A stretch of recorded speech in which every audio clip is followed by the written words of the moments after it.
terceiro tema de hoje é o olhar, tudo por conta de um professor desprevenido do segundo grau. Gabriel, meu filho, fazia segundo ano do segundo grau no Nacional. O professor dele pediu que discorresse numa página sobre o olhar. E ele ficou confuso e me pediu ajuda. Então eu fiquei muitíssimo aborrecido. Pode parecer uma coisa muito simples, mas está longe de ser, porque eu vou colocar apenas parte, já fiz esse artigo, vou tentar achar a data aqui para mencionar.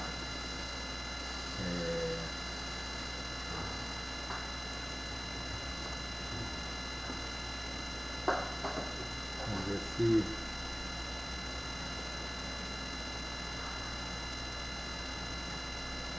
aparece aqui.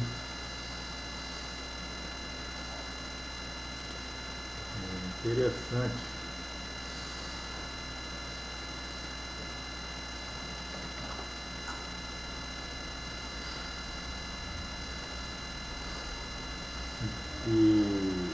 Então vamos falando. Você pode imaginar, faça esse esforço, na sua frente um cubo translúcido de 1 metro por 1 metro por 1 metro, situado a 1 metro de você. Então, na face que está imediatamente próxima de você, se o cubo estiver paralelo à face inferior paralela ao chão e qualquer face lateral paralela, perpendicular ao chão, a mais próxima de você, perpendicular, reta que vai de você a ele, é 1 metro por 1 metro. A distância sendo de 1 metro, a velocidade da luz sendo 300 milhões de quilômetros por metro, chega dessa face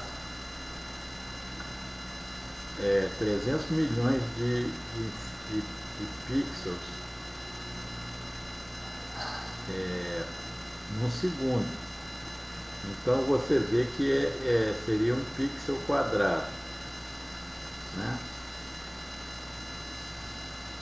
E aí, se for 1 milímetro, de 1 metro por 1 metro, né, 1000 vezes 1000 milímetros, 1 milhão de milímetros quadrados, quer dizer a você 300 milhões de vezes a cada segundo. É um bombardeio.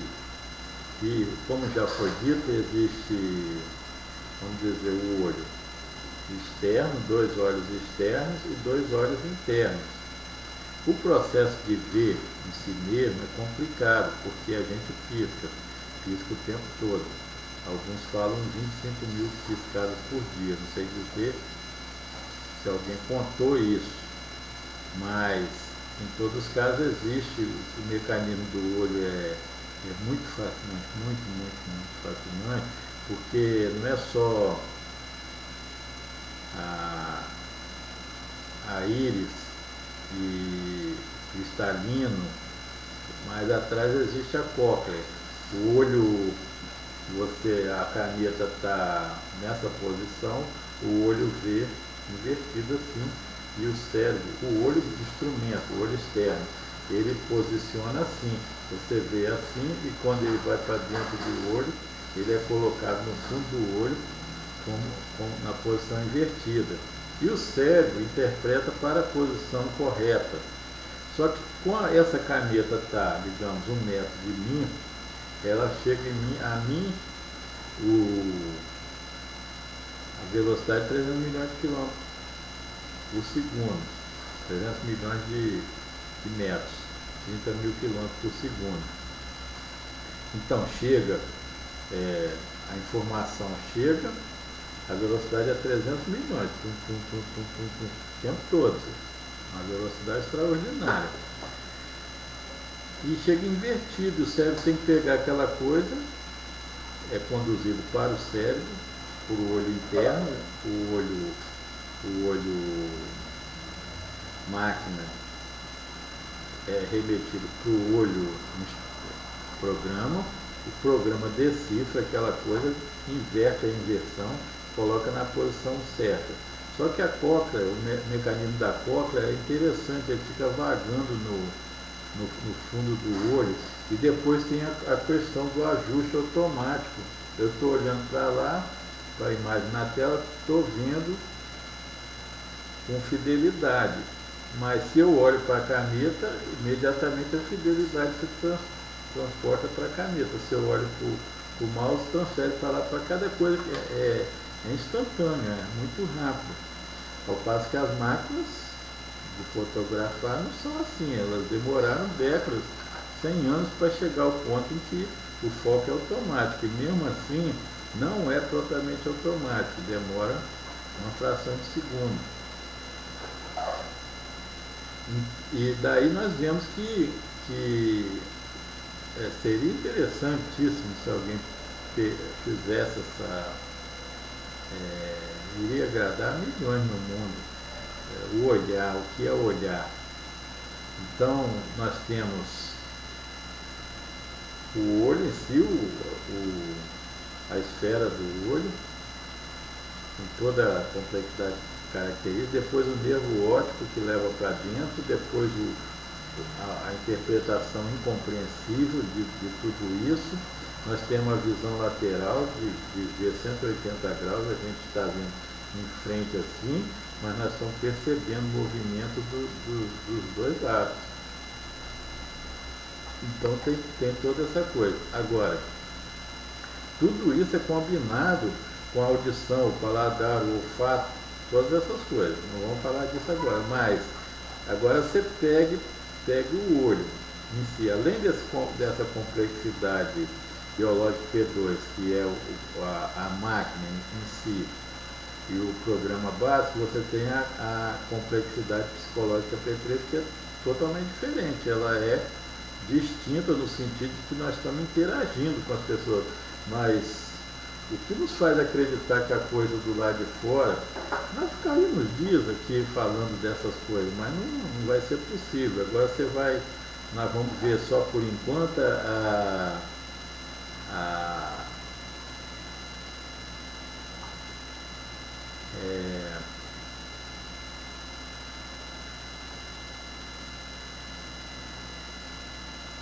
um artigo que eu escrevi no livro 2, o artigo O Olhar.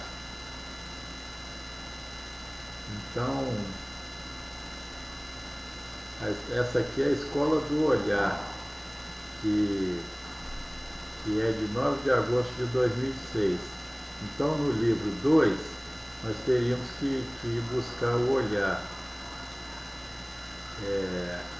que é, eu falei nacional, mas está ali Darwin, que é outra escola, essa bem melhor, eu imagino, de 5 de maio de 2002. Então, um é de maio de 2002, outro é de 2006. Então, 4 anos de diferença. O olhar. Agora pense esse cubo de 1 metro por 1 metro por 1 metro.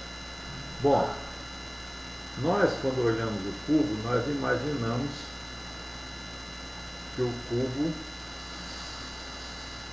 tem as coisas vão se distanciando de nós da face mais próxima até uma das infinitas faces até a mais distante. E nós imaginamos que o cubo está sendo visto segundo planos que vão se distanciando. Entretanto, isso não está declarado. O cubo, como Michelangelo falou, ele tirava as figuras de dentro da pedra. Mas não existia nenhuma figura dentro da pedra, existia dentro da mente de Michelangelo.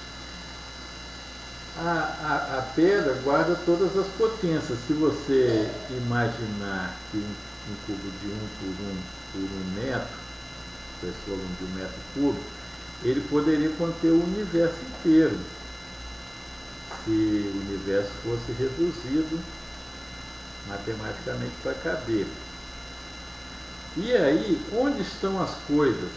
como é que o olho percebe? Porque não pode ser velocidade, a velocidade da luz, não existe uma métrica no cérebro humano que seja capaz de medir, um mecanismo capaz de medir através da velocidade da luz, como no feixe laser, a chegada e avaliar a partir das velocidades as distâncias e as localizações no espaço. Tudo aquilo chega em bruto. Agora o cérebro tem que interpretar. A primeira coisa a chegar, eu coloco como sendo à frente da visão, e as coisas elas não estão dentro do nosso cérebro como quadros, elas estão como impulsos, neurônios. Em primeiro lugar é isso, nós estamos vendo, no interior do nosso cérebro estão os neurônios, com toda aquela outra complexidade extraordinária de 100 bilhões de core, né? 100 bilhões de núcleos, estão eletroquimicamente dentro do nosso cérebro, guardados eletroquimicamente. E aí, essa coisa, nós estamos vendo do lado de fora como se fossem quadros 2D. Só que não são quadros 2D, são quadros 3D. E mais ainda, 4D, tem tempo. As coisas decorrem no tempo. Então, as coisas dentro do cubo, elas estão se alterando. Como nós podemos perceber que onde estão e como estão ocorrendo essas coisas? Como nós podemos dizer que o ponto tal ou qual dentro do cubo, aqui está um ponto mais próximo, aqui está um mais distante. Então, como nós podemos dizer, se nós vemos no plano, nós vemos no plano aqui, ó. Tudo está aqui no plano. Como nós vamos poder separar que essa coisa está nessa ou naquela posição? E essas coisas estão mudando. O cubo é fictício, na realidade as coisas estão mudando. Por exemplo, as folhas de uma árvore, as folhas balançantes de uma árvore, elas estão mudando de um lugar para outro. E nós temos que interpretar isso dentro do cubo ideal. E você pode ver que olhar não é fácil. O professor queria que os alunos do segundo grau interpretassem uma página, dissesse o que é o olhar. E você pode ver também que nenhum dos cientistas, tantos que existem no mundo, nenhum filósofo, interpretou o olhar ainda. Passaram ao largo, mais uma vez, nem os técnicos trabalharam sobre essa coisa, como nós percebemos o universo, dado que existe essa complexidade entre o programa-máquina, né, olho e cérebro, programa aqui no cérebro, a máquina aqui no olho, como essas duas coisas interagem. E depois, como nós transformamos o universo de desordenado em ordenado, porque os infinitos pontos do cubo, a quantidade muito grande de elementos do cubo verdadeiro, cubo real, como eles penetram são transformados de plano espacial e como entram no nosso cérebro e são acondicionados na forma eletroquímica e sendo depois recuperados. Sempre depois você passa pela rua, você recupera a imagem, você reconhece aquela rua como sendo uma rua verdadeira, mas você aquela rua não está dentro do seu cérebro, porque são elementos eletroquímicos. Então você vê a rua tridimensional numa velocidade incompreensível, com ilimitados elementos dentro do cubo ideal. Tudo depende da abertura angular. É um segundo de arco. A abertura angular do ser humano é um segundo de arco. Ele tem 360 vezes 3 vezes 60 vezes 60, né? 360 vezes 3.600, que é 60 vezes 60. Então, dá 360, que eu botei errado essa maquininha danada, vezes 3.600, vai dar 1.296.000. Num círculo, teria 1.296 arcos de circo de segundos de arco. Arcos segundos. Seria 1.296.000. A nossa abertura de percepção é essa, de 25 quadros por segundo. Então nós vemos aqueles objetos que penetram em nossa mente nessa velocidade espantosa, mas nós interpretamos 25 quadros por segundo, com abertura de 1 segundo de arco. Então não é infinito, também tem isso. Então você recebe aquelas coisas todas, aqueles dados nesse mecanismo, que já foi bastante descrito, mas não nessa condição que eu estou mostrando. E finalmente você pode dizer que nenhum ser humano entende o que é o olhar, até porque nenhuma pessoa estudou essa condição de eu virar e reconhecer nas coisas que estão ali do lado no quarto, reconhecer coisas, porque se não fosse a capacidade de memória do ser humano, eu viraria que são aquelas coisas que estão ali, eu não saberia. Então o cérebro tem essa capacidade de visão, programática de visão externa e interna, tem essa capacidade associada de memória de guardar todos, que são centenas e centenas de milhares de objetos e coisas em movimento. Ninguém estudou isso. E olha que nós estamos vivendo como sapiens por 80 mil anos, né? Aqueles lá de trás não sabiam nada. Mas os de agora, com todo esse poder humano, nós não sabemos ainda dizer o que é a visão. Como nós podemos ver? Qual é o motivo da gente ser capaz de ver? Essa que é a questão. O que é o olhar? Não está definido em lugar nenhum. E nas escolas eles fazem essas perguntas profundíssimas para alunos de 14 a 15 anos e se contentam com a resposta em uma página. Não apresentam, não vibram com a maravilha que é o olhar.